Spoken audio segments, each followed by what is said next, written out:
Доброго здоровьячка, хунту и хунтуборы. Мы из Украины. В который раз обратил внимание на интересный момент.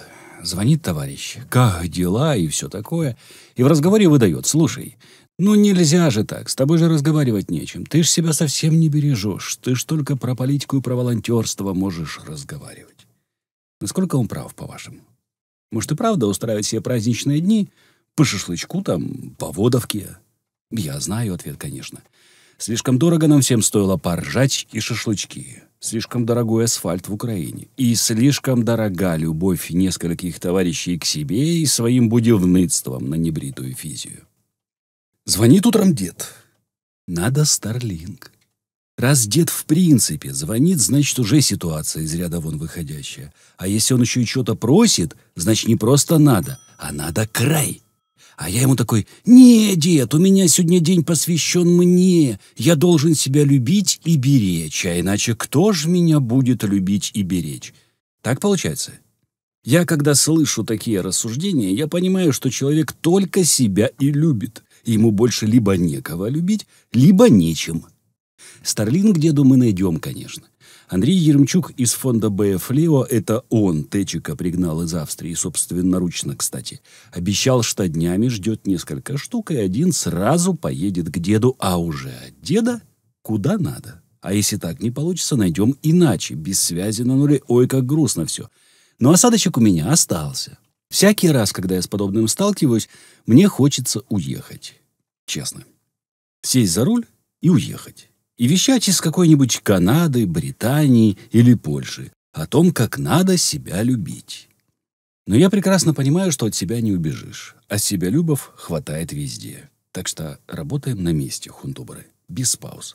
Потом отдохнем. Кстати, предупрежу тех, кто все еще задумывается над необходимостью помогать ЗСУ.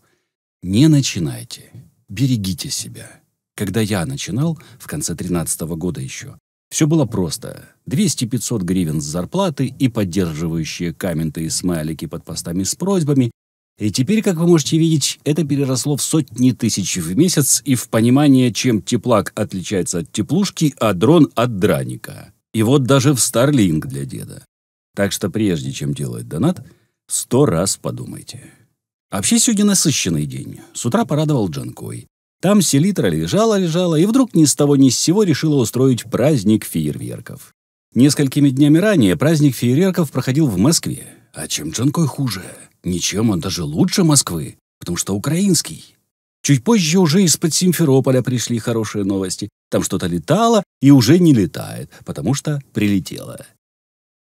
Керченский мост готовится изо всех сил, пропускает всех, кто спешит домой, а спешит их там немало. Чисто по-человечески мы их всех понимаем. Дома хорошо, тепло, уютно и по-домашнему, а Крым как был Украиной, так и остался, и так и будет всегда. Негоже русскому человеку по заграницам жить. Домой, домой, домой. А в происходящем сейчас в Крыму будут замечать то хаймарсы, то громы, то элитное подразделение, то селитру, но суть здесь одна и та же будет. Присутствие русских в Крыму ненавистно всем без исключения, и гнать мы их будем всем миром до тех пор, пока Крым не станет свободным. Перефразируя Голду Меир, «Атакмс у нас нет, но если будет надо, применим, не сомневайтесь». Тут еще Курщина готовится к референдуму. ФСБ заявила о подрыве линии электропередач, ведущих Курск к атомной станции. Товарищи курчатовцы, а вас 3 месяца назад предупреждали. Гасите станцию и валите. Также сегодня стало известно, что в Курской области поломали часть железной дороги. Кто-то заложил фейерверк под рельс и совершил бавовну. Таинственный незнакомец, пещера Лихтевейса. Покатались и хватя. Нечего боеприпасы таскать, партизаны этого не любят. Рашистам пора собирать манатки с Курщины. По семье может входить либо в состав Черниговской, либо в состав Киевской области, как правопреемниц соответствующих княжеств. Это курчане и решат на референдуме. Дата и место пока подбираются. Кстати, народ, а подскажите-ка мне, а кто сказал русским либералам, что Украина противостоит только Путину? Кто этот человек? Кто? Ибо я слышу с их стороны странные вещи, будто Украина дралась чисто с ПУ, а потом опа, и взялась за всю Россию. О, ужас! Злые украинцы вдруг захотели развалить Россиюшку. Чтобы они не путались, дам подсказку.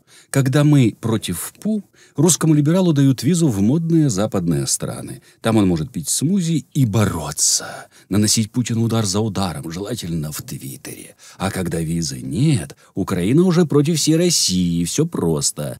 Кто им это сказал? А? Разберемся. Столько людей с высшим образованием ноет о несуществующей проблеме. Причитает: «Ох, ох, Украина не дала мне поехать в Париж, сфоткаться на фоне задрипанной Европы и написать что-то из Коэльо, нарисовать мемас. Ладно, они сегодня добрые целых 2. Ведь Путин такого очень боится. Каждый раз после панча в Твиттере его друиды старым лесным обычаем откачивают, не отрывая от ботвы. Еле держится. Британская разведка думала, это болячка, но нет. Это мощный фронт русских либералов дает свои плоды. Курча, вам же дали шанс уехать. Никто не говорил о комфорте, тупо уехать. Так в чем проблема?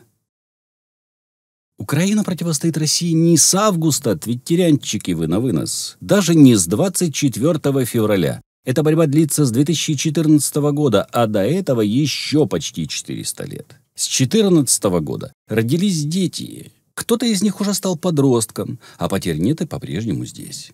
Они были, есть и будут, пока существует на Россия. Потому что без потернетов наш соседушка Нихт жить не умеет. С тех пор, как нога первого ихтамнета ступила на берег Крыма, ничего не изменилось. Но закончится это все скоро по историческим меркам.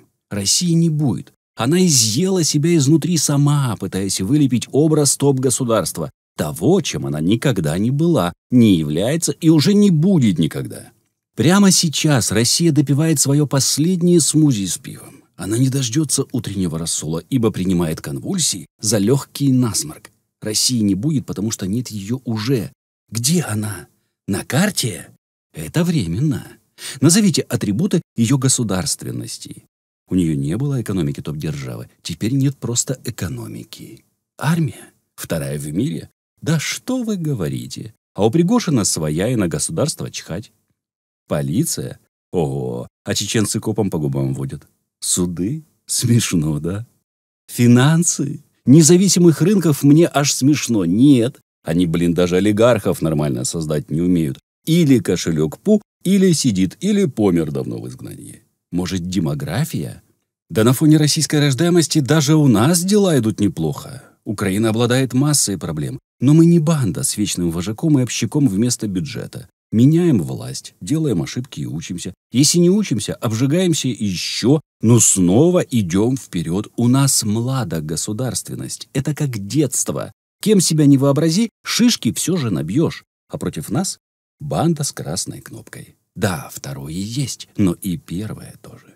Словно кровать, держащаяся кучей, лишь потому, что клопы ухватились за руки друг дружки. С этим и борется наша страна. А выживет кто-то один. Лібераху спрашивать не будем.